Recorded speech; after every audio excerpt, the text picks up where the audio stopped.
गुलाम रखणी तू कबर ते अची मां उथी न सघां कावड़े न कजां। गुलाम रखणी तू कबर ते अची मां उथी न सघां कावड़े न कजां।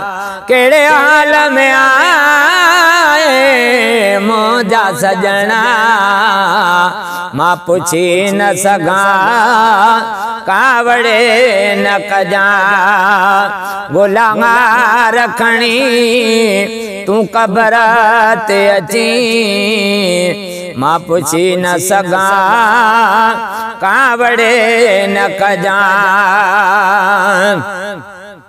या कूत जड़ा बई हथेड़ा खणी तू मुझी खबर ता कखेड़ा खणी।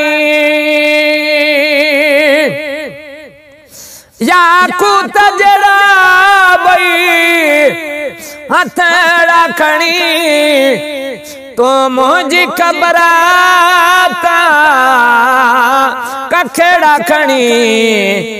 हथ तुझा मिट्टी में भरजी वञन हथ तुझा मिट्टी में भरजी वञन मां उथी न सघां कावड़े न कजां। गुलाम रखणी तू कबर ते अची गुलाम रखणी कबर ते अची मां उथी न सघां कावड़े न कजां।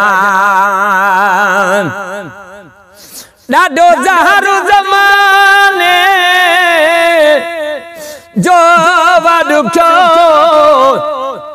इन कारी हर तो मूंखे कखियो। ॾाढो ज़हर ज़माने जो वॾुखियो इन कारी हर तो मूंखे कखियो। तोखां सूर दुनिया जा सलजी वञण तोखां सूर दुनिया जा सलजी वञण मां ॿुधी न सघां कावड़े न कजां। गुलाम रखणी तू कबर ते अची मां उथी न सघां कावड़े न कजां। गुलाम रखणी तू कबर ते अची मां उथी न सघां कावड़े न कजां। मां उथी न सघां कावड़े न कजां।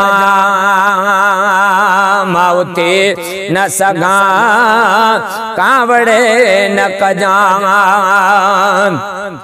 ओ बेवसिया ते अची मूंखे सॾो न कजां माण्हू मुंहिंजी ख़बर ते गॾु न कजां।